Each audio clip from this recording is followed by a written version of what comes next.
Hello, everybody. Welcome to the week 4 of NPA 12. Today, I'm joined by Polar Bear, Hello, y'all.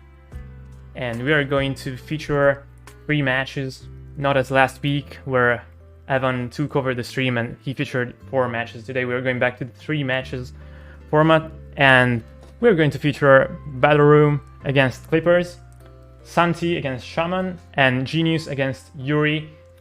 And I already told Polar Bear that we are going to have one specific matchup that is going to be pretty interesting. What did you say? Yes. Yes. Someone would be looking forward to it, depending on what you like. But yeah, Yeah, it's going to be for sure. like the renation of VGC probably. And I'm not talking about Series 3 that has no different names. It's not Regulation C, it's Series 3. Yeah, let's jump into the first matches, or well, the results of the first 2 players. Series 3, Duckbone, it's Series 3, not Regulation C. And the first match is going to be Battle Room against Clippers. Maybe you want to talk about those 2 players being from North America. You may know them better than me.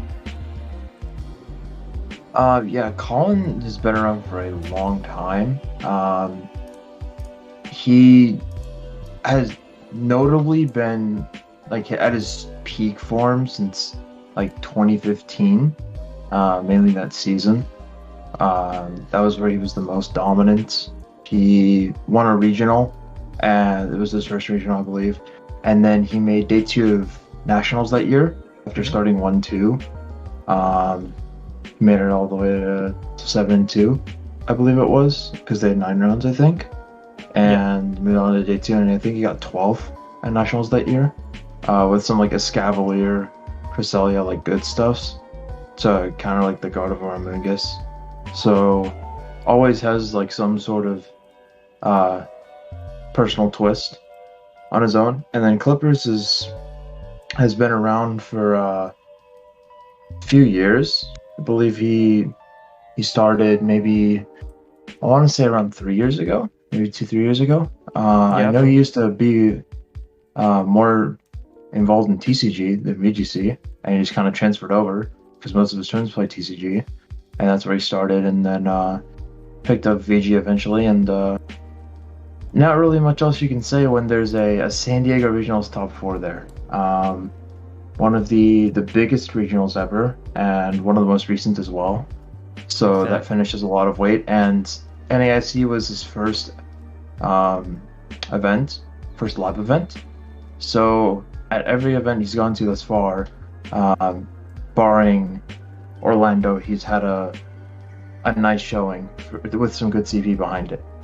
Yeah, and talking about Clippers, I didn't include the online results, but he for sure won the Victory Road June Challenge, I think it's the name of that tournament, and he won some other online tournaments that I did not include because there were actually many of them, and he showed up mainly in those events, so they are not to be forgotten.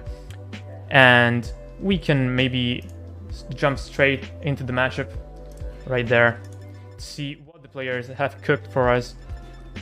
And yeah, we already see something that many people might not like on Battle Room side.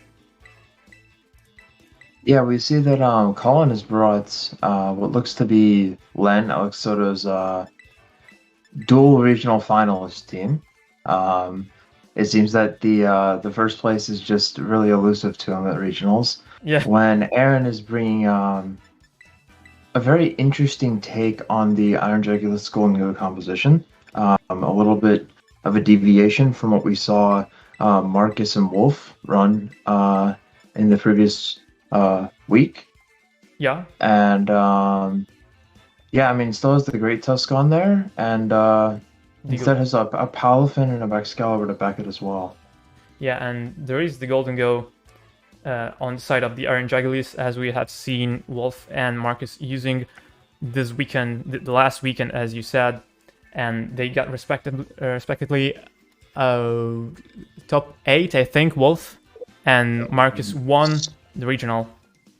Yes. So When I'm looking at this matchup, I see that Aaron really needs to rely on the Palafin, the Iron Dragulus, and the Great Tusk, and then maybe the question is what the Amogus Terra is, just to like pivot through the matchup.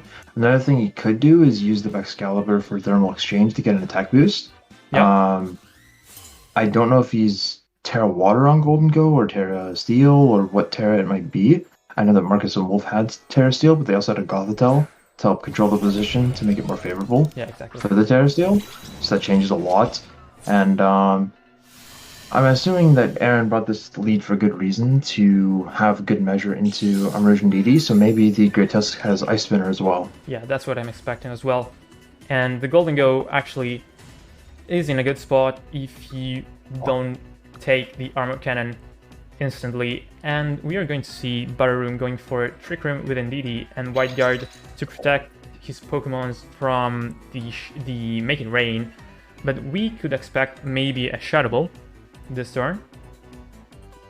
It's pretty risky. Yeah, the question is also, if Clippers decides to go for Headlong Rush here, it could be really dangerous. I'm assuming that Colin is making this play because Golden Go is maybe a slower variant and not like specs, like a leftovers or any type of nasty pot set, and Golden Go doesn't want to have any part of this position as it switches straight out into Iron Dragulus. Yeah, Iron Dragulus here threatening with the Snarl as it gets on the field, and its Booster Energy gets activated with the boost in speed, so it's not the Assault Vest variant that we had seen Cycle Shop using to get a high spot on the battle spot. But yeah, here we go with the Headlong Rush, as you said, and the risky play of Butterroom not going for Follow Me costs him his Armor Rouge, and that's going to be huge for Clippers in this one game, because he only has to deal with the King Gambit and the Hatterene, as we have just seen. Yeah, I really like that play actually from Aaron because Clippers, as he forces the Armor Rouge to either terrestrialize, force the Indeedee to follow me, and rely on the Armor Rouge to set Trick Room, or like that makes it so that the Terra isn't available for any of the back ones. Yeah. And also, it's really important to note that he was reluctant to lead the Iron Dragulus, partly because the Snarl play would be countered by a King Gambit switch in to get Defiant as the Trick Room would be set up, as that would be relatively safe with how bulky these Trick Room setters are.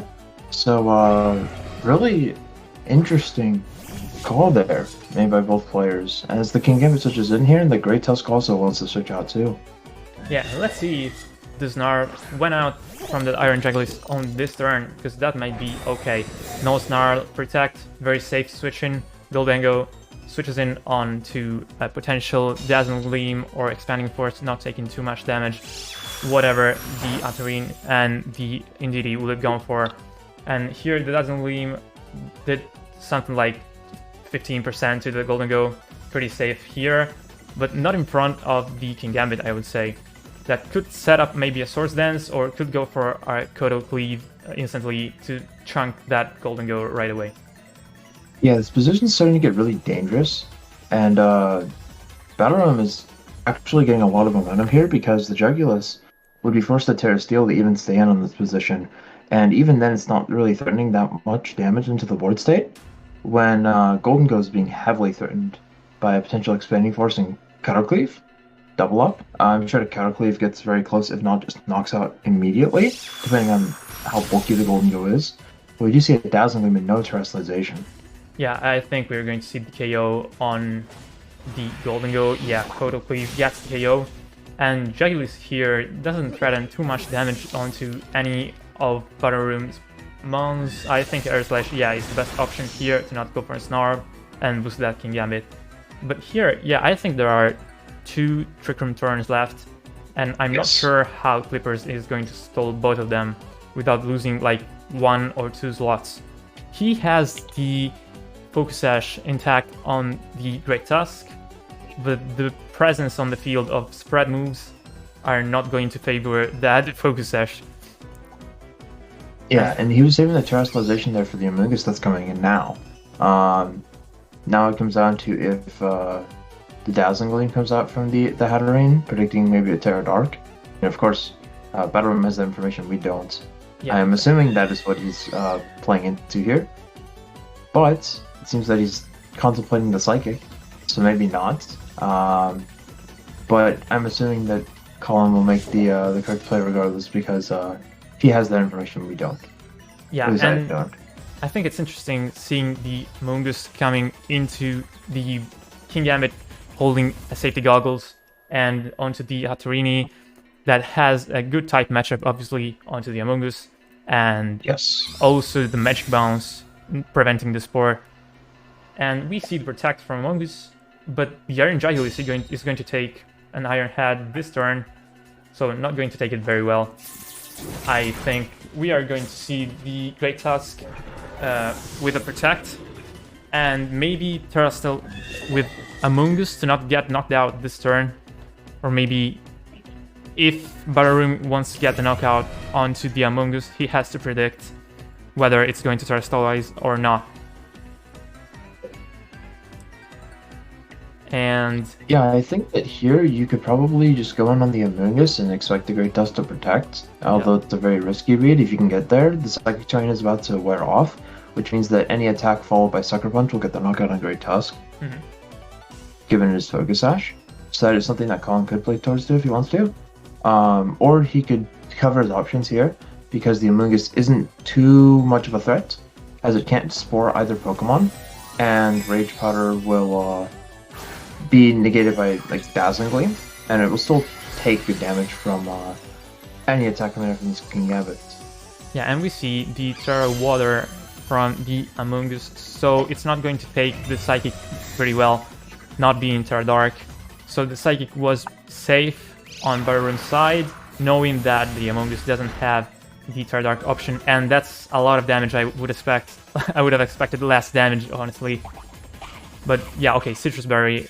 Maybe the Amoonguss is going to hang on and take the Kodo Cleave. Oh, okay, it's not Kodo Cleave, it's Iron Head on the Great Tusk, covering for the not protect option of Great Tusk. And Pollen Puff here is going to deal very little damage, I would say 30 HP. But yeah, putting Hatterene in range of an Earthquake, and probably clicking Protect and Earthquake 2 turns in a row is going to win the match for Clippers. I'm not sure about that though.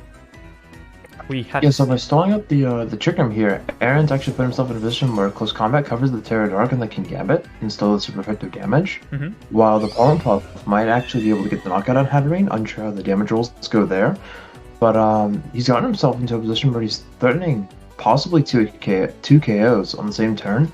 Obviously, we don't know if the Great Tusk is adamant or jolly, or how bulky the King Gambit is. Particularly, we know that it's very bulky on its side of HP, but we don't know if it has any more investment than that. So it's a lot of numbers here to decide like who would win from here. As we see a Terra Fire from the Hatterene. It's pretty like I wouldn't have expected this Terra to come out specifically, because yeah, Protect and Earthquake is the most obvious play in my opinion from Clippers. And he probably went for the Terra on Hatterene, expecting a close combat on King Gambit and a Pollen Puff onto the Hatterene. But yeah, this Terra is not going to pay off, and the Earthquake is probably going to close out the game, because next turn Clippers is going to have an Headlong Rush. Ooh, but the Indeedee is full HP, I didn't remember that, honestly.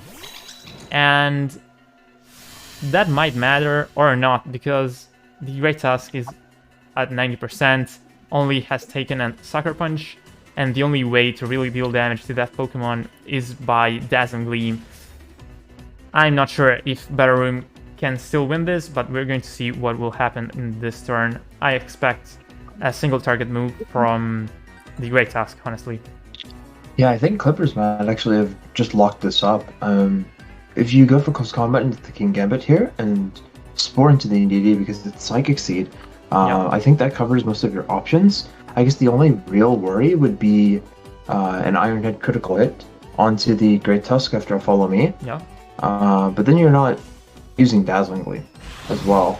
So I don't even know if that gets there. But yeah, Headlong Rush just picks up the knockout on King Gambit here, and I would expect Spore into the Indeedee, and then following Pollen Puffs and Headlong Rush, we'll get there for sure. Yeah, unless like Dazzling crits the Great Tusk, yeah, Indeedee has a very little special attack stat, so even it being super effective and at -1 special defense, it's not going to take the KO. And here Clippers locks game 1 with a pretty nice stalling in Trick Room. I wouldn't have said that this was the come out of the game, looking at the amount of damage that Battle Room had on the field. But yeah, losing Armor Rouge on turn 1 really made the difference here, in my opinion. Yeah, for sure. I think going into game 2, something to look forward to is that Clippers might adjust with Iron Jegulus and Great Tusk on lead, as you threaten both Snarl and Earthquake. But Clippers was really buying in and respecting the possible Annihilate lead and trying to respect the final Gambit and play around that heavily. So that's something that can also be respected in terms of how he was wanting to play this matchup. It is sort of calling the leads to an extent, and then trying your best to play from there with the tools that you have. But I would say that Iron Dragos and Great Tusk cover a lot of options going into this game too. And it's interesting to see how Colin will react, as he got punished for a pretty aggressive turn 1 play. Yeah, and the Annihilate lead actually gets covered pretty well by the Booster Energy Iron Jaglis with the Air Slash, and you have to predict switching on that Annihilate to maybe double up onto the Trick Room setter, and it's not going to be a safe option. So the Scarf Final Gambit lead is going to be, I mean, that might be brought by Battle Room, in my opinion, but it's risky, way riskier than going for Indeedee and maybe Armor Rouge and going for Follow Me Trick Room this time instead of maybe let the Armor Rouge die the first turn. Yeah, that's what we're going to see.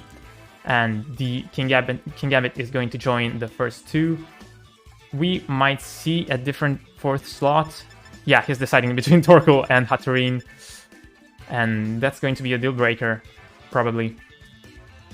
Honestly, I don't see anything wrong with the 4 that Battle Room brought to the last game. It was just losing the Armor Rouge on turn 1 for very little value. I mean, sure, you get Trick 'em Up, and sure, you get the free switch into the Hatterene or King Gambit in that position, but it's not really going to add up to enough because you don't have the damage of 3 Pokemon, you only have the damage of 2 Pokemon, and Indeedee's still there on the field. Yeah. Which is wasting your Trick Room turns.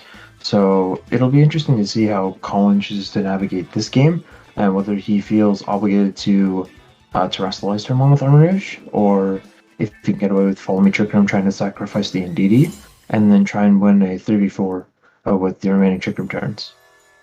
Yeah, as you said, I think the Indeedee has to die on turn 1, and definitely it's not one of the other slots that has to die, because you lack damage during the first turns of Trick Room, and that's what is going to cost you the match, probably.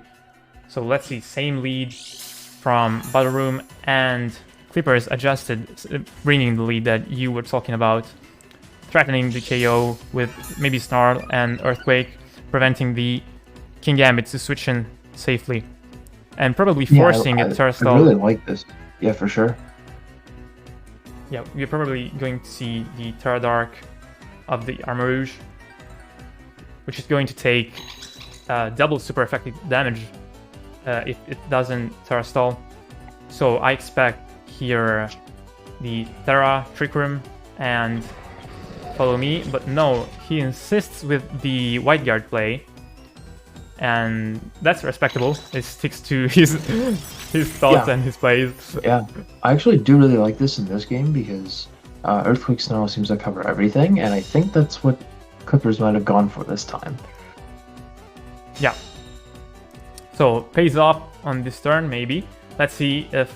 Okay, Headlong Rush, this time coming onto the Indeedee. And yeah, so no KO on the Battle Room's team, and 4 Pokemons active to deal damage in these 4 turns of Trick Room. I think the Iron Jagulis is pretty safe here, even if it didn't cast or land the Snarl due to the White Guard.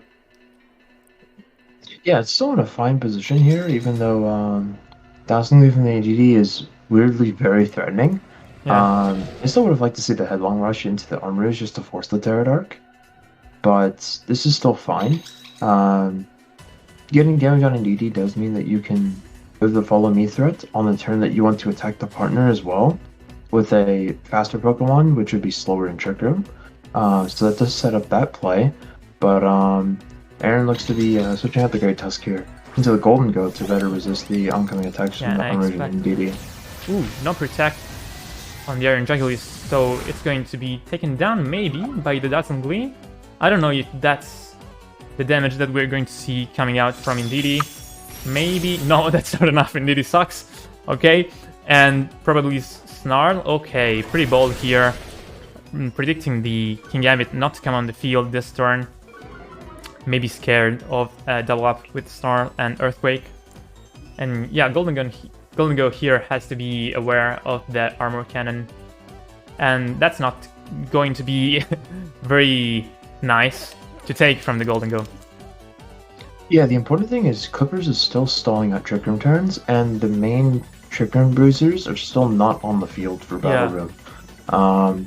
He's got in a position where both Armorage and DD are -1 special attack, and he's gotten his Great Tusk off the field and out of danger, and out of harm's way. The question still remains what Clippers' 4th Pokemon is, because that can really influence how the rest of this game is played out. I expect it to be the Amoonguss with how influential it was Game 1. And we're seeing Armor Cannon here go into the Golden Go. I don't expect this to get the knockout. Yeah, so it just hangs on with about under a quarter HP. Yeah, and Dazzling Gleam is not going to take the KO, obviously. I do not agree maybe too much with this play. The Helping Hand was pretty safe. The Golden Go probably being choice packs. Maybe we're going to see this turn if it's leftovers or anything. But yeah, we cannot say certainly that it is choice packs, because that Armorage was at -1 due to the Armor Cannon, and that would have picked up the KO anyway, even without the boosting item. And in these last, I think, 2 Trick Room turns, Hatterene and Kingambit, I don't think are enough to KO all the slots due to the Clippers team having a lot of protects. Maybe the Golden Go is the only one not having one, so Battle Room is going to be stalled out, probably. Yeah, I mean, there's not many turns of Trick Room left. There's only 2 turns, I believe, and Clippers can just sacrifice his Pokemon here at the very worst, and then just double protect, get out of Trick Room on the last turn. Although Battle Room can easily punish a passive play with Sword Dance here, as the Dazzling Leaf should pick up 2 KOs, and it does, yeah. Yeah, and Sword Dance, we have seen Battle Room clicking it, and it's going to be very important because the Psychic Terrain is going to end with the Trick Room, and Battle Room is going to be slower. The Sucker Punch at +2, maybe with a Terradark, can make the difference based on what the last Clippers slot is right now. And Clippers actually decided to sack the Iron Jagulis for the same reason, actually. It was that slot with the Sucker Punch being on the field, so he preferred keeping the full HP slots alive. Yeah, and so here going into this last turn of Trick Room, I think that Aaron just has no reason not to go for a double protect here. Even though the Sword Dance and the Kingambit is a potential option, it doesn't really punish Clippers that much because there's still a Great Tusk there, staring down this Kingambit after the Trick Room is expired. Even though Psychic Terrain is about to expire too, you still have a Amoonguss that can go for Pollen Puff to help clean up with the Great Tusk if it's not able to do enough damage, as you have no better option here. Spore and Mage Powder are more or less of little value because of the safety goggles on the Kingambit and the Dazzling Gleam on the Hatterene. So you see the Kingambit actually go for a Terra Dark here to remove its Steel typing. yeah, it wants probably to live close combat, which I think it should be able to. I think without the 4x super effectiveness, close combat does not pick up the KO, but with this Pollen Puff, actually it does, and pretty bold play from Clippers, leaving the Among Us unprotected this turn against the Atarine, and Iron Head going to go onto the protect of the Great Task. Here, Pollen Puff coming out onto the Atarine. Okay, I expected it to be onto the King Gambit to bring it in range of close combat, but no.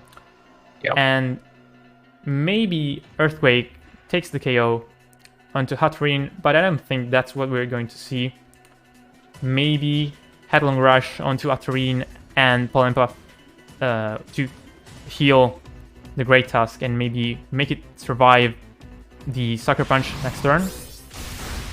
Yeah, we see the Headlong Rush just pick up the straight up KO on the Atarine here, as we'll probably see an ensuing Pollen Puff into King Gambit.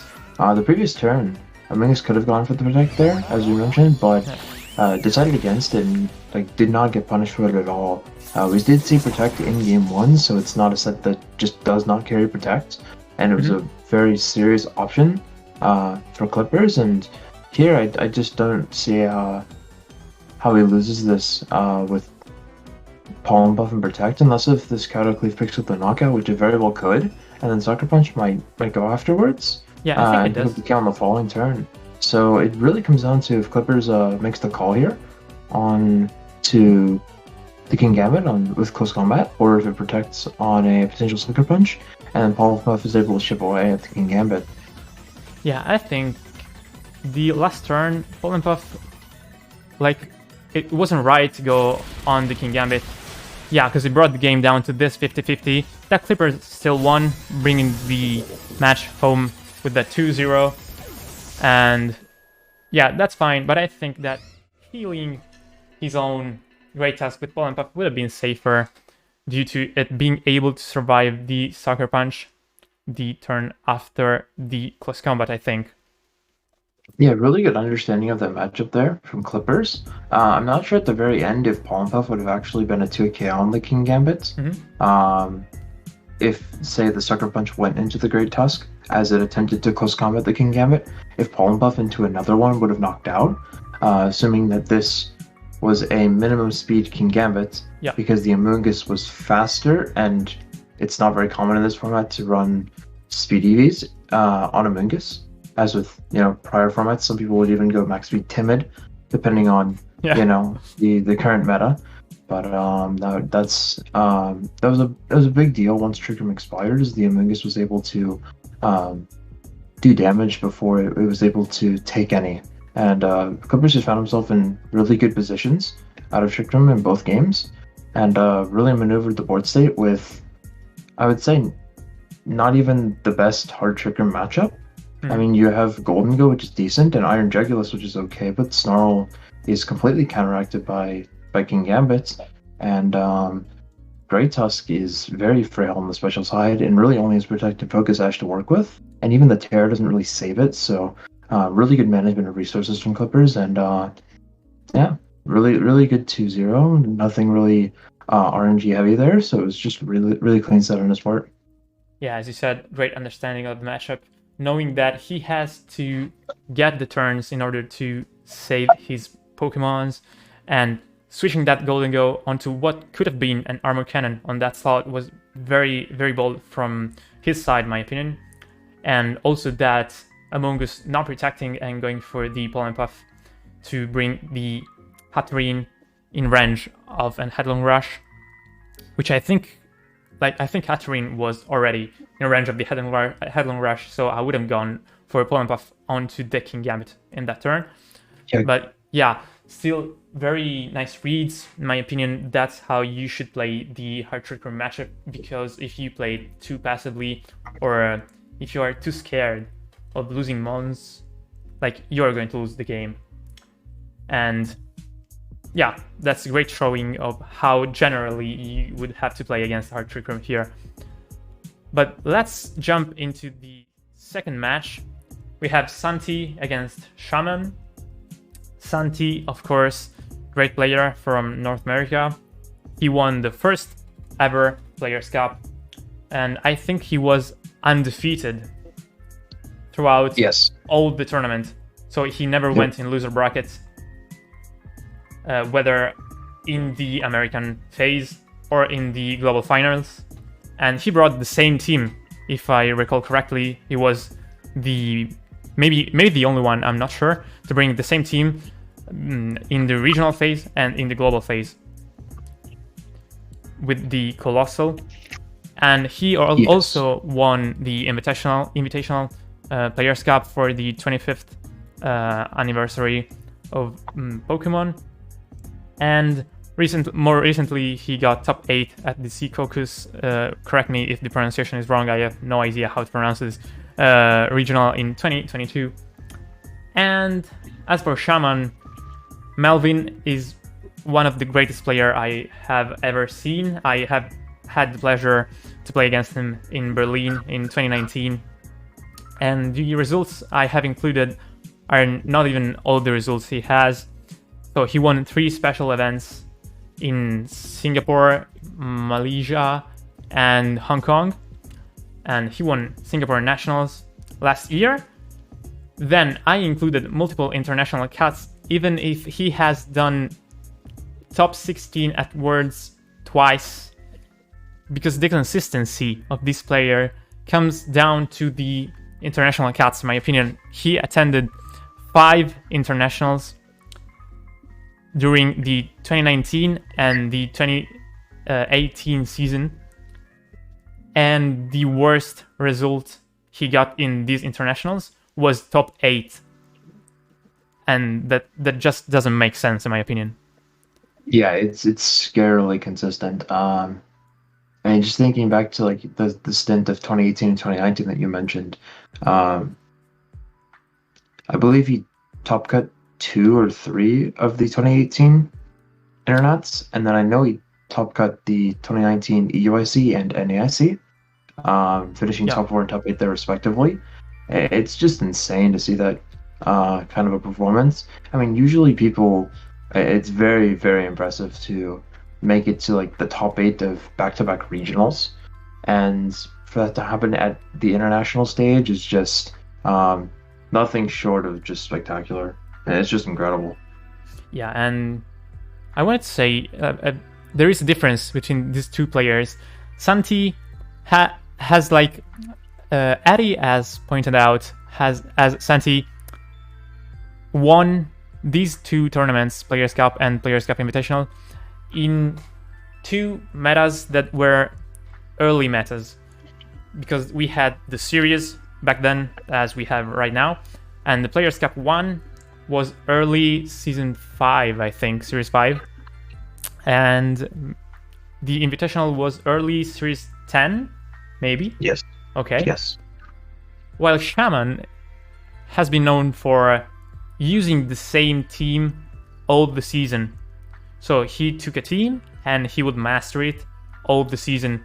So these are 2 very different players. A player that understands the meta straight away as it starts, and he can build a team and win the biggest tournament of all time. Back then, the Players Cup was a very big tournament. And a player who can go play a season with the same team and get top 8, top 4, top 8 at all international he takes part in. And that will be pretty interesting to see like these 2 players clash against each other. Yeah, I mean, 2 really dominant players in their respective region. Yeah. And Santi has even been, pretty well known since 2019, where he top 4'd. Oh dear, I want to say it was Collinsville. Yeah, probably. That doesn't sound right. But he used Lunadon to top 4 original after topping the ladder with it, or getting very close to topping the ladder with it, and with a very impressive win rate at that. So 2 players who have been around for some time and have been very strong since the time that they've been around. Yeah, so let's jump into the match without any further ado. And here we have a pretty interesting matchup, because we have, I think, unique teams that were not seen in any tournament. Correct me if I'm wrong. But yeah, Dondozo, Tatsugiri with the Lamberry Dondozo, Assault Vest Glimora, Mousehold, Goldango, setup set with the leftovers, and Roaring Moon against something I struggle to describe, like Indeedee Atrine, Indeedee Armarouge, with the Arcanine and Iron Bundle that have been some Pokemons that we have seen throughout all the Series 2, and some picks that haven't been seen that much this year, so Breloom and Sylveon. Yeah, the main thing that I'm looking at here is how Shaman deals with the Glamora. Yeah. It's Assault Vested, and we don't know the Terra type, but it seems to do a lot of damage into Shaman's side of the board, and it's really hard to contest that when there's also a Dondozo and a Tatsugiri that is able to switch in and then capitalize off that board position later on. I would say that for Santi, it comes down to what Terra types he has available, because it gives a lot of insight as to how much he can actually get away with in this matchup. As we see the Muscle lead 2, it'll be interesting to see if that's a Technician or a Friend Guard set as well. We have seen the safety goggles, so I'm quite sure that is a Friend Guard set. Yes. Yeah, Paint, Follow Me, Super Fang, it's pretty interesting set. And the Glimora being straight in the lead, like, I wouldn't have expected that. Being so strong in this matchup, I expected the Glimora to be in the back, sort of like a win condition.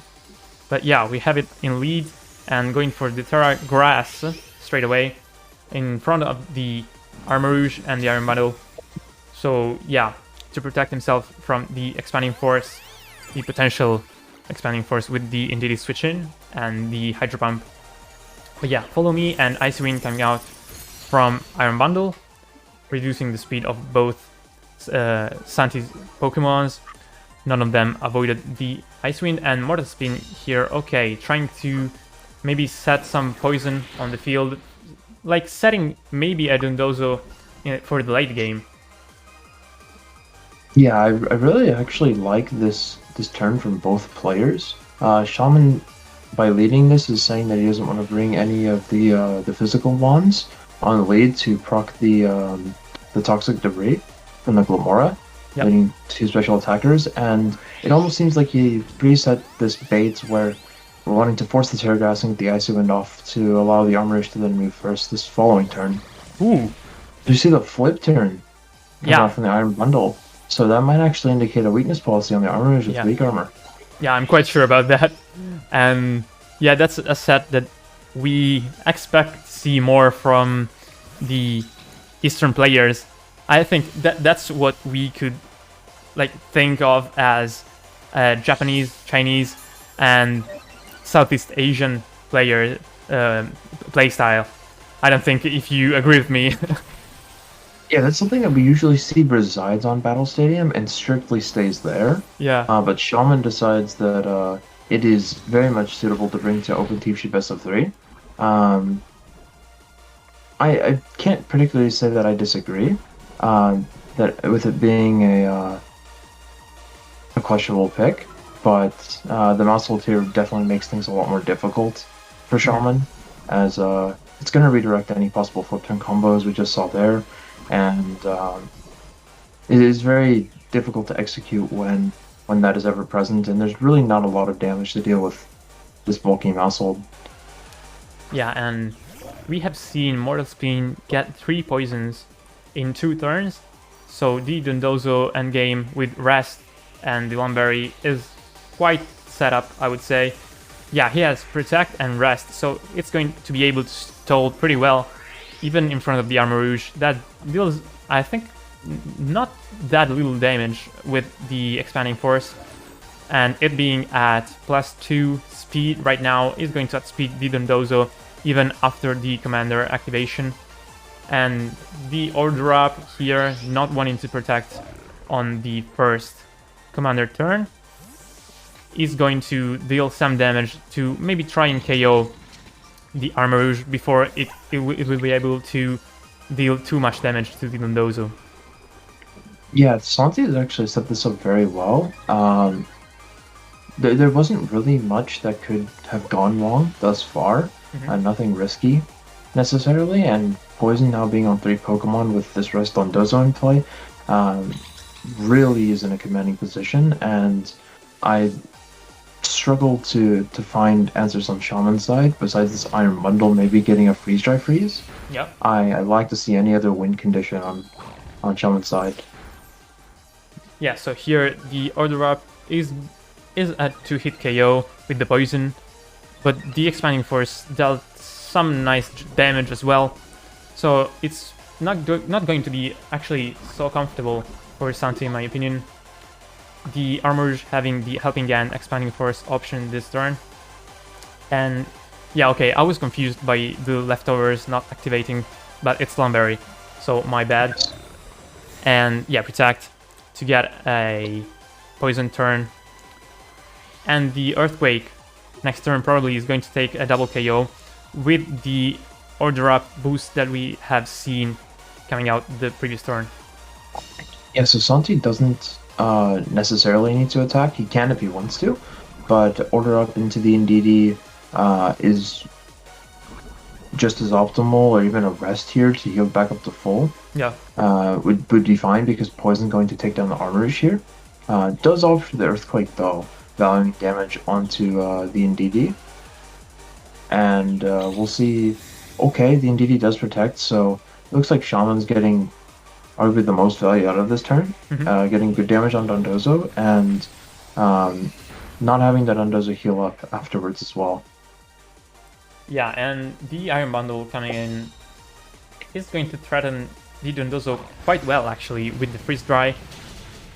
If it has it, obviously, because the Flip Turn and the Ice Wind may indicate that that Iron Bundle doesn't have one of his tab moves, or it doesn't have Protect. I expect him not to have Protect, actually. But I oh, would yeah. expect this to be a 4-attack set. As you see, Breloom is actually the 4th Pokemon. I would say that this maybe suggests that there's no Helping Hand on the Indeedee, as I feel like going into Iron Bundle, or maybe Freeze Dry is not there altogether, as you noted. Breloom coming in here leaves for maybe a possible Spore and switch to the Iron Bundle. The Breloom actually does protect here, so maybe we'll see a Trick Room come out from the Indeedee, calling an order up into that slot, but Tante's not going for that and goes to the Earthquake instead, which we'll see if it picks up the Indeedee from here. Yeah, I think it does. It's ooh no, +3 Earthquake doesn't. Okay, and the Dondozo is still slower than the Iron Bundle, even if the booster energy was already consumed. And let's see if he has Freeze Dry on the Iron Bundle, and it all comes down to that one move, in my opinion. Because here, with the Freeze Dry, I think it gets the KO on Dondozo, and probably we're going to see a Spore, if that's the case. Protect here for the Poison turn, get some more damage on the Iron Bundle before maybe leaving the field, I think. Yeah, Freeze Dry is the choice here from Shaman, and I think it's followed up by Spore, yeah. And the last Pokemon on Santi's field is Glimmora, that has, I think, around 40% of HP. So it would come on the field against the Iron Bundle, that with the Freeze Dry, I think is going to pick the KO onto Glimmora, even with the Assault Vest. Yeah, Shaman's actually found himself in a good spot, catching the Dondozo at a low HP, not using rest, and yeah, Santi really getting punished for not healing up earlier. Yeah. Maybe was expecting that there would be one more turn available to rest, but just ran out of time to do so, and now the Tatsugiri is asleep and the Glimmora is out here in a very unfavorable position where Freeze Dry and Mach Punch would most definitely get the knockout on this Asaphus Glimmora. Yeah, and I expected it to be lower in HP, but yeah, it's just 50%. Probably the Freeze Dry is not enough, and if I was in Shaman, I would still go for Freeze Dry on Tatsugiri, probably, because if it wakes up, it can maybe do something with a Muddy Water drop. But yeah, I think the double up onto Glimmora is still fine this turn. And we see a random move clicked by the Tatsugiri because it cannot wake up this turn. And double up onto the Iron Bundle. Okay, here we see a Terrastyle that was not used throughout the game by Shaman. And it's going to be the Terra. Okay. Yeah, Terra Fight. I think the Mach Punch gets the KO on Glimmora, actually. Yeah, I would not be surprised in the slightest for this to actually get the knockout, regardless of a boosting item or not. Actually, it survives. Okay. Don't think this should matter, though. Freeze Dry should be going into the Tatsugiri, as that's able to pick up the knockout, and then Mach Punch and Freeze Dry will both move before the Glimmora on the following turn. And the Tatsugiri is Choice Scarf there, not Focus Sash, so it's a guaranteed 1 KO. No Terrestrialization for the Tatsugiri there to get around that. And Sledgeham's going to pick up the Iron Bundle, but it's too little too late. Yeah, so here the Mach Punch seals the game, and it's 1-0 for Shaman. Very well managed, in my opinion, as you said, keeping the Dondozo low HP to set up a kill with the priority of Breloom or the Freeze Dry, and the Freeze Dry was enough. And Santi was very disrespectful of the damage of his opponent, not resting like some turns before, or yeah, I think it's a thing that he has to look up to for the next game. Yeah, I think that Santi was actually in a pretty strong position early on, and just eventually ran low on Dondozo HP, not resting earlier. Yep. That one turn where the Earthquake happened, and the Aditi and the Armorage were on the field, and the Armorage should have gone down to the poison damage. Really going back to bite Santi there. Rest there would have set the Dondozo to full, and sure, you don't have the potential Lomberry to prevent a Freeze Dry freeze, but at the same time, you won't take the attack anyway, and then your Tatsugiri gets spored, and then the game's just kind of over from there. Mm-hmm. I don't think Santi needs to adjust too much in terms of what Pokemon need to be brought, but just needs to be a little bit more aware of the Dondozo as a win condition, as that was the game plan that seemed to be present with Glimmora's Mortal Spin, kind of being a focal point of the game plan from turn 1. And if Santi just follows that and allows the Dondozo to stay healthy enough to where the poison's able to get maximum value, this matchup, I think, would have looked a little bit more in his favor, honestly. Yeah, I agree with you.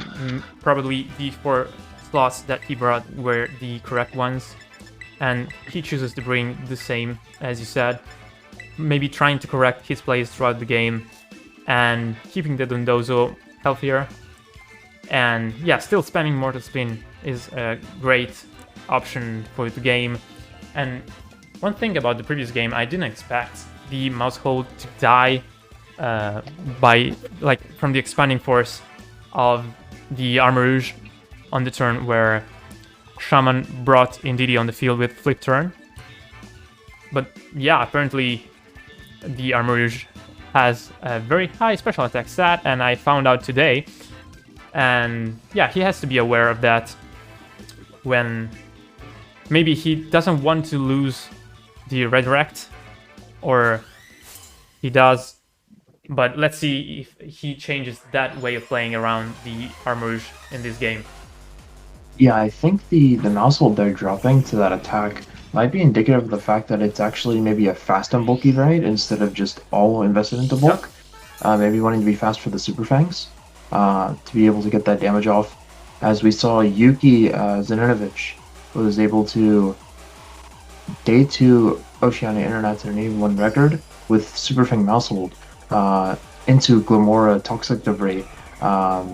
I don't know if Yuki was faster on mouse hold than the Glimmora or slower, but that was certainly an option that was present on that team. Mm-hmm. And I would not be surprised if this mouse hold was just a very fast, bulky set given its moveset and its role on this team. Yeah, and we have seen particular choice here on Santi's side, going for the side feints.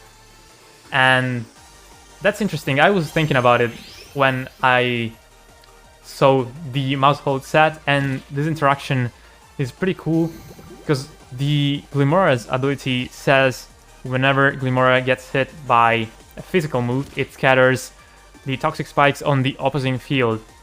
So it doesn't matter who hits Glimora with a physical move, it's always going to be on the opposing side.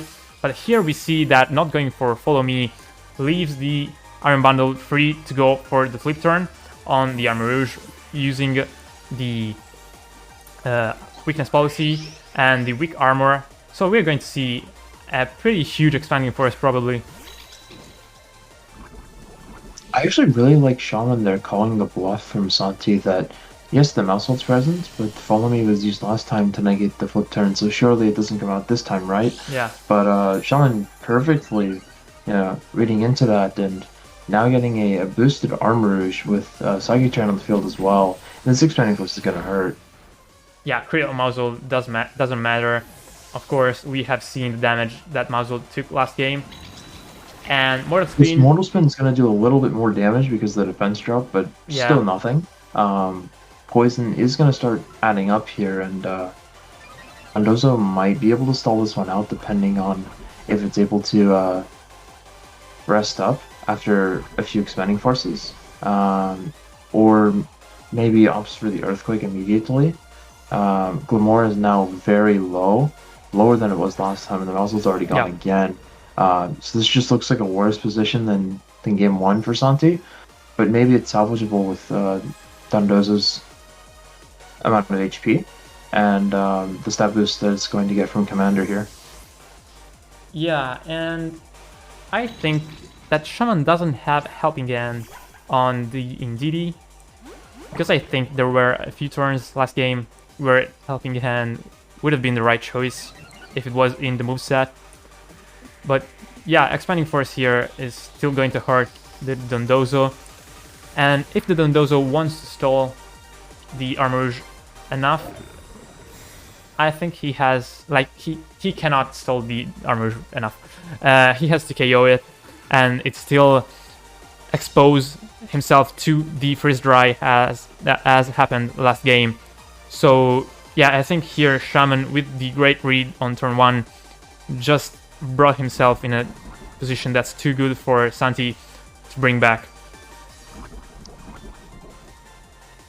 Yeah, I'm not even sure if Poison's actually going to get there on the Armor Rouge. I mean, I'm sure it does actually, within 2 turns, with a rest and then a protect. Earthquake just being the more immediate solution of the two, knocking it out straight up, but at the same time gives a free switch in. The Unaware really paying off there, making a quote +2 expanding force be +0, and able to shrug that damage off quite well, as the Indeedee goes for a Psychic here. A special defense drop would actually be pretty big, as it doesn't get it.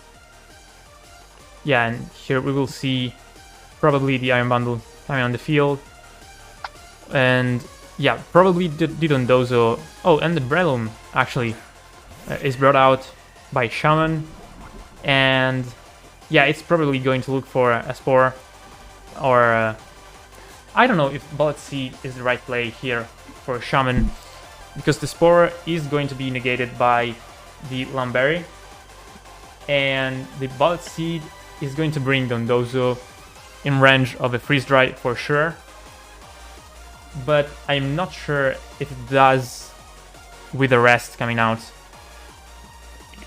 Yeah, I mean, Santi is finding himself in a position where Tatsugiri might be able to clean this endgame, given what's left on Shaman's side.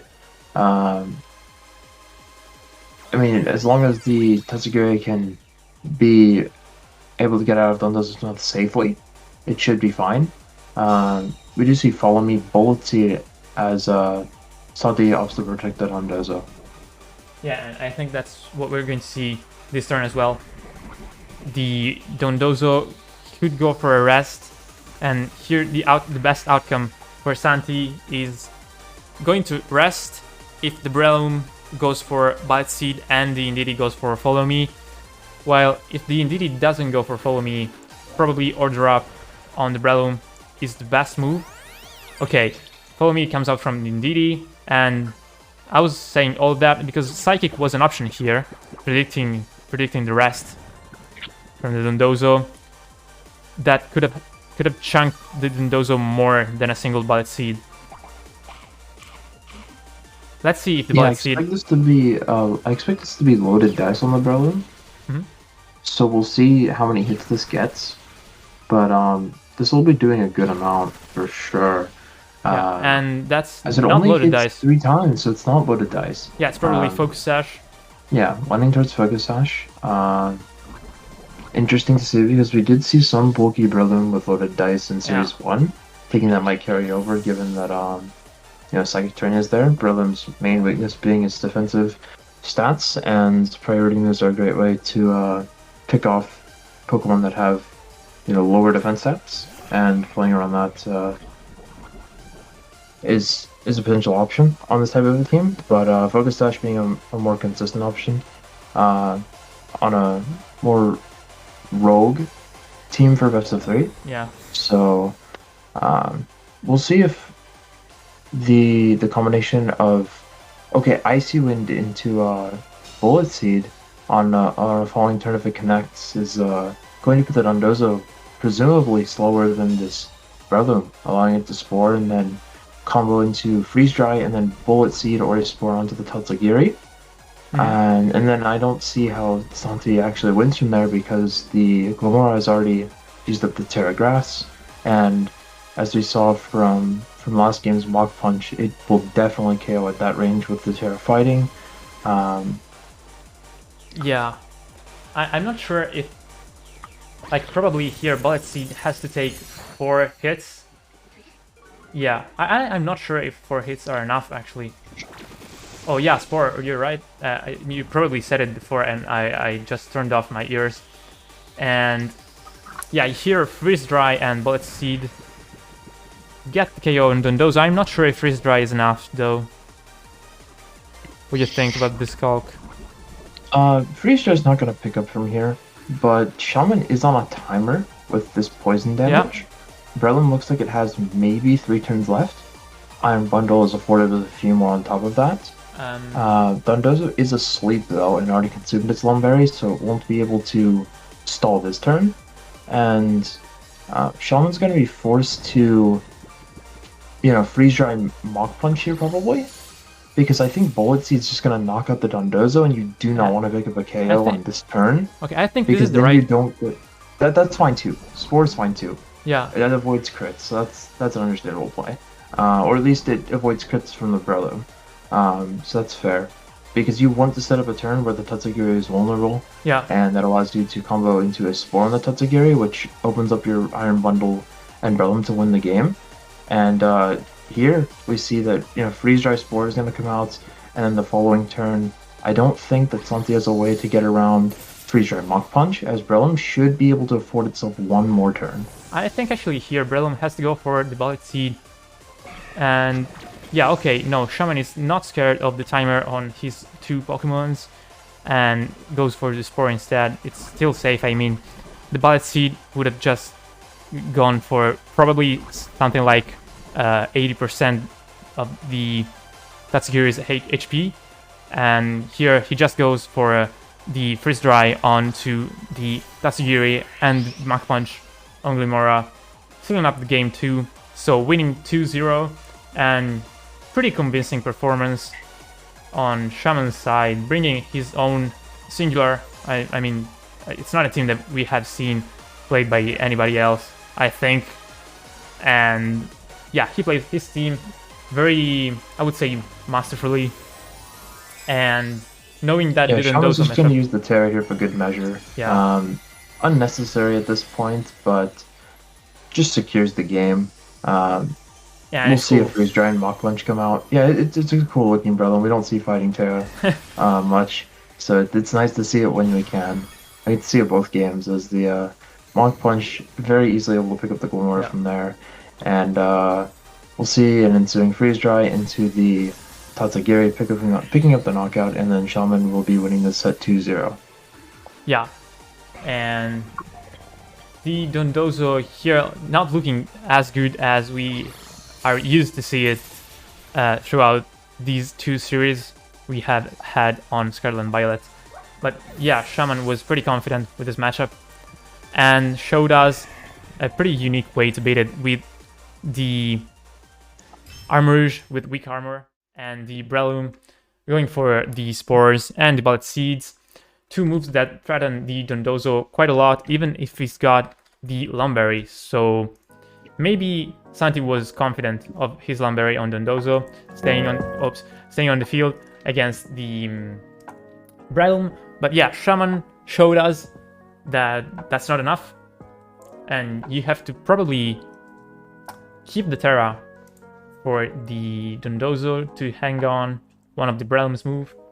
I don't know if Terra Glimora, like both games, was the right choice. Yeah, I think Shaman there as well, really being mindful of how to exactly play against Dondozo and get around its mechanics and abusing them to the fullest. We saw him being very attentive to the Dondozo's HP, making sure to not pick up a knockout, so that way on the following turn, given the fact that it was going to be a sleep that turn guaranteed, was able to then be able to support the Tatsugiri, allowing for a more safe board position, and just had enough turns to get that off, a few more turns of poison onto that Breloom there, and the game's completely different, right? A few turns typically separate a lot of these high-level games, just some major decisions, and I think that the turn one play in that game too was really, really commanding from Shaman and caused a landslide. I mean, there was just so much momentum on Shaman's side, and not so much counterplay from Santi there. Yes, he had the unaware Dondozo, but Mousehold and Glamora pretty much took 175% of the 200% of their HP on turn one, and losing your two non-Dondozo Tatsugiri pieces on turn one, essentially. I mean, Glamora is more or less, lost its value since it is to be able to get knocked up by a Mach Punch in the end game there. So if it ever gets low, it's almost worthless. It's not going to get any other value besides sitting like another layer of toxic debris, which in the end game is more or less worthless. So you're not getting a lot of value there once it gets low. So it really needs to have impact on the opening turns of the match, and the Mortal Spin was just not adding up fast enough. I mean, the game just didn't last enough turns for that to be the case. Yeah, and about the turn one play, I think Shaman was pretty confident in doing that because he was one game ahead, and Santi did a pretty cocky play, in my opinion. You are a game down, and you probably want to play it safer than you would when you're a game ahead. And yeah, that tricky play that Santi made really got punished by Shaman, who capitalized with the self-flip turn, proccing the weakness policy and probably sealing up the game on turn one, because yeah, Glimora, as you said, was dead already, because there was Mach Punch in the back. And yeah, it did set up the Toxic Debris on turn 1 and the Mortal Spin. So all of Shaman's Pokemons were poisoned instantly. But yeah, that just wasn't enough. You have only 2 Pokemons to stall the poison turns, and that cannot be enough in any scenarios, in my opinion. So let's jump into game 3. And 2 Italians here, so I'm going to take the words here. Genius, very good friend of mine. He has got 2 regionals top 8, and these actually are Liverpool 2023, and the other one is not a regional, is the 2019 I think Washington Open. Yes. Where he got top 8, and then he snowballed the season and he went to OCIC in 2020 and he got top 32. And as the last result, I put the 2022 Bremen regional runner-up last season, where he lost in finals against Kamikaza. Yuri, sorry, I'm reading Cherry's comments with some fires for Genius. And Yuri, probably the second most consistent player of all time, with the 2018 win at the OCIC and pretty dominant season in 2018 in general. 2 times top 16 at Worlds, 2017 and 2018. As Shaman, he has already also been a player that has been known for using the same team throughout the season, mastering it and bringing it to every event and placing consistently in top 16, top 32 at every tournament. And in 2019, Bolzano special champion in Moon Series. And yeah, these are only some of the Yuri's results he has been achieving throughout the career as Pokemon player. And that's the tricky matchup we were talking about that we're going to feature today. And I don't think everyone is going to have fun probably watching this. I think it will be pretty painful for some people to watch. But yeah, let's jump into the game. Yeah, this is the matchup. I have to update the spreadsheet below.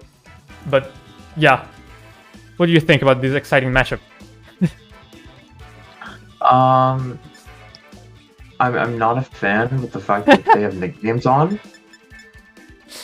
That's the biggest loss for me. Outside of that, though,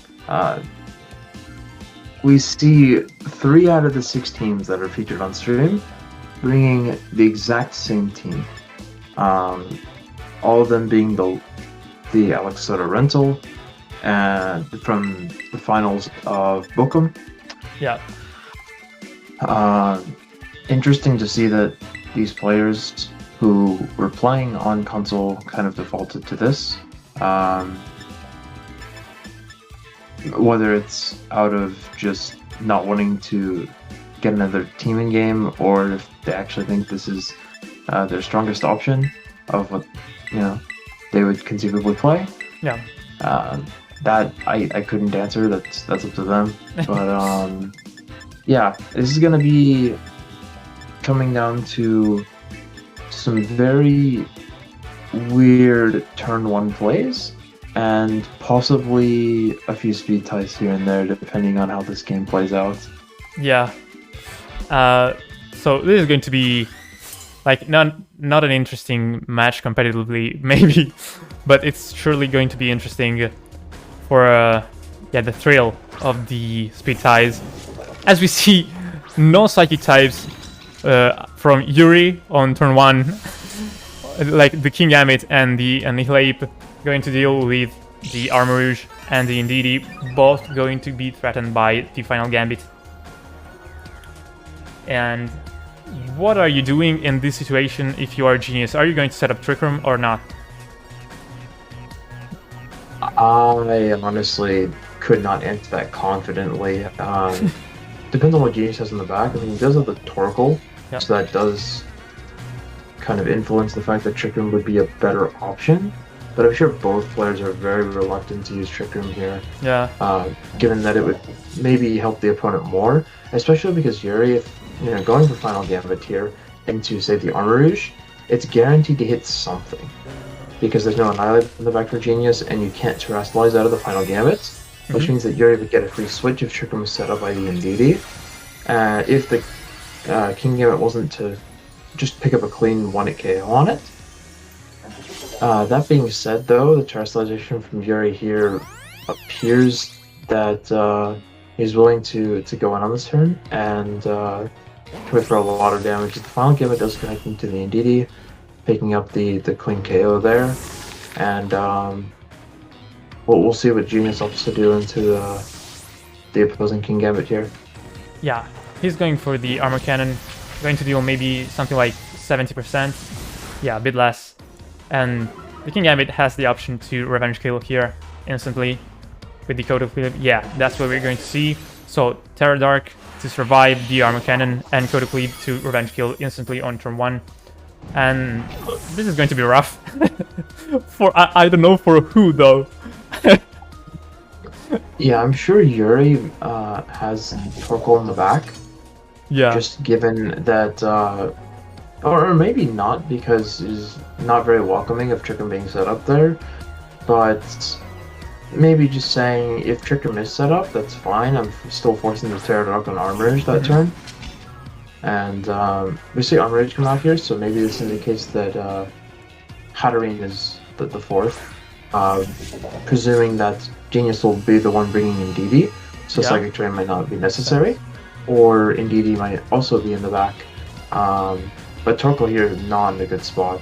It's being threatened by Expanding Force, it's being threatened by Codicleve, and both with being boosted by the Psychic Terrain and the Terrestrialization, leaves it in a very precarious position here. Yeah, and we have seen, I think, Genius going for Eruption. Like, I'm not sure if this is the best move that Torkoal can go for. I mean, you're not going to hit the right slot anyways with the fire move, so, I mean, why not going for Flamethrower on the King Gambit? I'm not sure of this move. If Torkoal gets hit by a single move here, Eruption is not going to KO the King Gambit, probably. Oh, and, oh yeah, there is the Sun, so obviously the Armorage from Yuri is going to deal a lot more damage on the Genius King Gambit than the Genius Armorage dealt on Yuri's King Gambit. And I'm going to have a stroke for what I've just said. Yeah, Yuri's Cataclysm actually picking up the knockout on the opposing King Gambits. This tells us that Yuri is confident that the 4th and final Pokemon is comfortably able to deal with this Torkoal, whatever that is. Presumably the Hatterene, given that. And that makes the most sense with no need to bring the Indeedee here, relying on Genius to bring the Indeedee instead. Very logical conclusion from Yuri, and very smartly not setting up Trick 'em then. Oh, and that's the Indeedee, okay. That's the Indeedee, wow. Okay. Well, the Psychic Seed will still be fine, but it only has... Does it only have Dazzling Gleam? Yeah, exactly. Okay, that's a huge problem then for Yuri. I thought for sure that that Hatterene would be the 4th, given that Torkoal was so, confidently ignored, and Dazzling Gleam is definitely not going to get there against this Torkoal. Eruption comfortably being a 2 KO, even with Dazzling Gleam lowering the base power of Eruption. And that was cancelled after something like 2 minutes. It would have been completely won had Yuri not brought the Indeedee. That completely backfires. Genius there looked down and out for some time, but I mean, Yuri just, I guess, disrespecting the Torkoal on that turn and got punished for it. I mean, it's known that the Torkoal doesn't have Protect, it's open team sheet. Yeah. And just decided it wasn't important at the time, and Torkoal was able to clear the endgame from there. Super bulky fire type, and just has a lot of damage available if it goes uncontested. And we know that it actually came down to a split tie between the King Gambit, and if the King Gambit didn't go, like if the Yuri's King Gambit didn't go first. Yes. Wait. If it went first. It went first. Yeah. The Armorage would have been on the field and wouldn't have taken damage from the Eruption, having Flash Fire as ability, and Yuri would have won the game. So yeah, that's pretty much what we're going to see for Game 2 as well, probably. I mean, Yuri was still fine for the most part. It was just a Pokemon choice that influenced that definitely that game. It is problematic that there wasn't a lot of damage into Genius's King Gambit outside of the Armorage. I mean, of course, using the final Gambit there turn 1 trading Annihilate for the Indeedee is something that Genius is probably okay with accepting. Yeah. Just because Indeedee in this matchup isn't going to offer a whole lot, as we very evidently saw the previous game. And Genius looks to be opting to bring the Annihilate in the back. Yeah. But now it goes against it. I was gonna say that it actually isn't the worst, because it gives you a more solid check to the King Gambit here, which only Torgal in Trick Room is consistently able to just completely clear on its own, outside of the Annihilate, which is, I think, a good option in this matchup if you just are able to correctly identify what it is that you want to knock out with the final gambit. Yeah, so this is interesting. Okay, so we have a mirrored lead of King Gambit and Annihilate here. Yeah, the usual lead you see. Yes. Yeah. This is completely typical. I'm not really sure where to start from here. Both Annihilate could be looking to close combat the opposing King Gambit instead of going for a final Gambit, as it would not immediately sacrifice the Annihilate and actually get a little bit more value. Yeah. Also covers the Pterodarch, which is just fine. And even if it forces the Pterodarch and tries to take the close combat, because these Annihilate typically have max speed and max HP for final Gambit. Yeah, exactly. This will take it, but you're forcing a Terra turn 1 and it's taking upwards of 80% of its HP. Yeah, I think something like that. First turn, and that's just not a good trade at all. Genius here, understanding that the final Gambit is likely to go into the King Gambit or a close combat, as Yuri opts for the Sucker Punch and it gets denied by the Psychic Terrain. Yeah, so... Yeah, final Gambit here goes into Indeedee, and Genius gets the same trade he did in Game 1, trading the Indeedee for the Annihilate, which I think Genius is more or less happy with. And Genius gets another KO, adding up to the Annihilate one with the final Gambit. So Genius loses Indeedee for 2 Pokemons on Yuri's side, and that's weird. I don't know how else I would describe that. And yeah, I don't know if it's over. It depends on who's in the back for Yuri. But yeah, okay, Hatterene being on the field. I was about to ask, like, if Yuri is going for Sucker Punch though with King Gambit, surely you don't have Hatterene in the back this time. But turns out he does, because close combat would have been 4 times resisted there. Yeah. And even if you take a final Gambit, you're still allowing your King Gambit to be healthy. Going into the end game here, King Gambit is not easy to remove, even though this King Gambit on this team doesn't have an Assault Vest. As its safety goggles with the Swords Dance. It's still very hard to deal with overall, because there's just not a lot of super effective damage, especially when Annihilate goes down. So very interesting to not see the switch there. And Yuri this time does bring the Hatterene, which is good. And the Annihilate is forced out because it's locked into close combat. But Genius here in an assault spot, King Gambit here is not too threatened, given that Sun is not up for the Armorish to do a ton of damage, and Iron Head is very potent here into Yuri's Hatterene. Yeah, I think here double up onto the Armor Rouge to cover for the Pterodarch would have been maybe nice for Genius, but instead we see the Terra Fire coming for the Hatterene on Yuri's side, and the Kodo Cleave is going to take the KO onto the Armor Rouge, I think. So yeah, Armor Cannon not going to take the kill, as we have seen on game 1. Even with the crit, it would have hanged on, because we have seen the damage of Armor Cannon in the Sun. So here Kodo Cleave taking down the Armor Rouge, and yeah, nothing that the Hatterene can do on its own. With the Annihilate in the back and the final Gambit option, I think we're going to see a forfeit from Yuri in the next turn.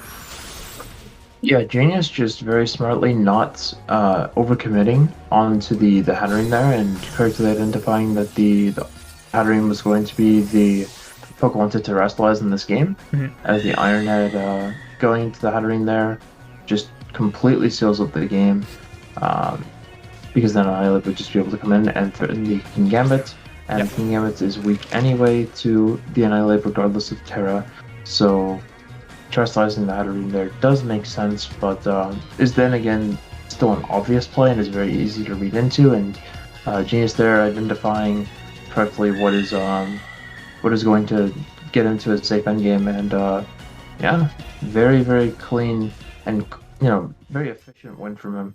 Took maybe 8 turns in total Yeah. of an entire set.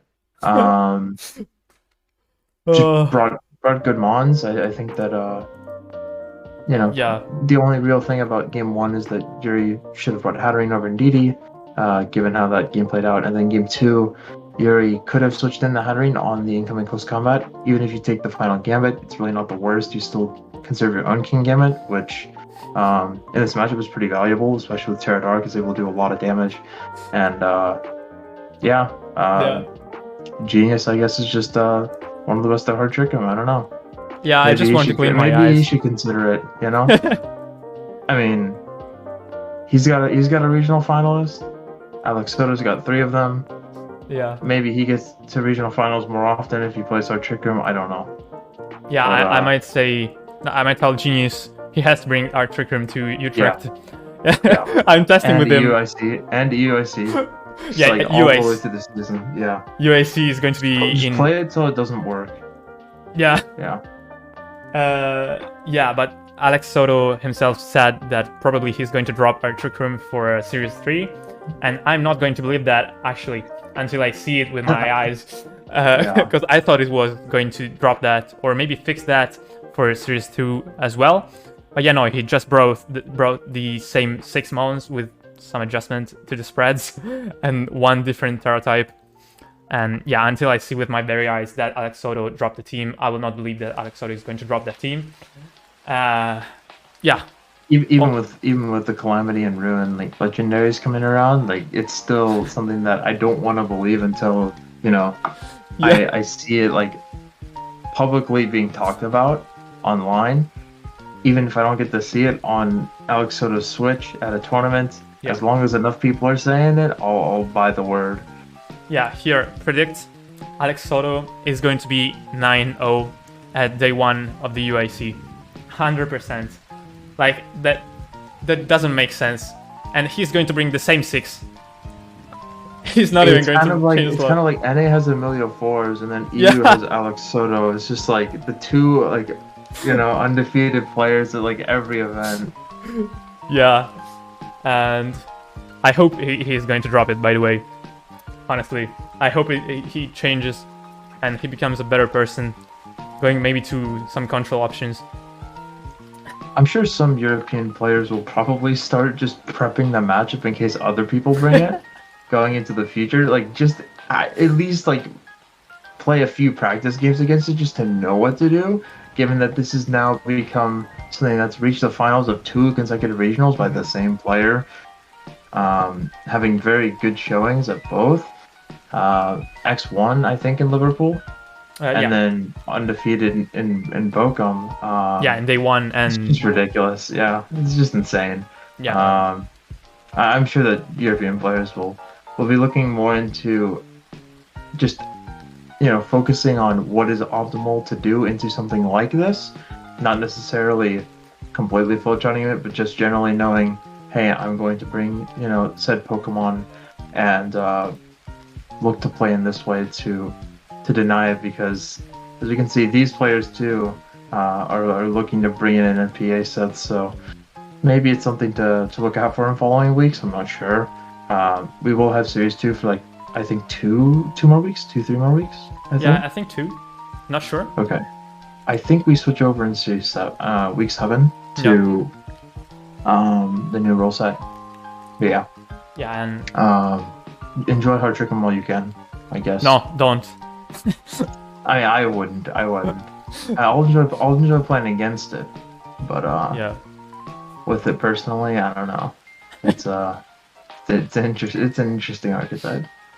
Yeah, let's just leave it in the hands of Alex Soto for IRL tournaments. Yeah. so that he can go 9-0, and everybody else can just lose, and at least we don't have to play mirrors.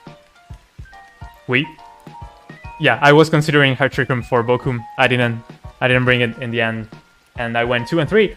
So yeah, maybe I should have brought Heart Trick Room. But yeah, I think it's better to preserve your mental rather than perform well.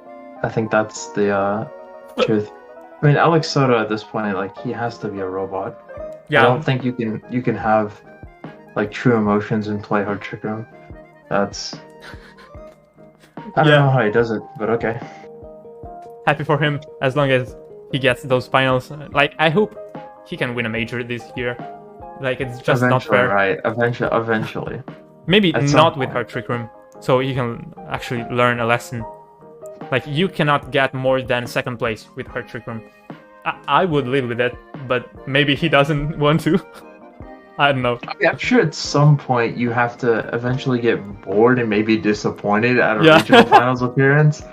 Like 3 times now and then 2 consecutively. I mean, he's been a good player for some years now. I mean, even before his finals appearance in 2020, he was still a solid player in 2018, 2019. His name had been around, and he had been top cutting events, especially online. I'm not too familiar with his older live event results, but I know that he's been around for some time before that, especially in like Spain locals too. Yeah. Has been pretty strong there, competing with all the top guys, Eric Rios, Alex Gomez, in formats where they were very, very dominant in. I mean, Eric Rios is still so strong, but Alex Gomez, not so much liking Dynamax. I mean, he was still very good in 2020, but not so much liking Dynamax, and it's cool to see that, you know, everyone's coming back and enjoying the game a little bit more this time around. Yeah, and we will cheer for Alex Soto to drop that team and for him in general. But for now, we are going to log off, and thank you everyone for following this live. We'll be back next Monday, same time, with 3 other matches from week 5 of NPA. And yeah, thank you for following, and see ya. Thank you.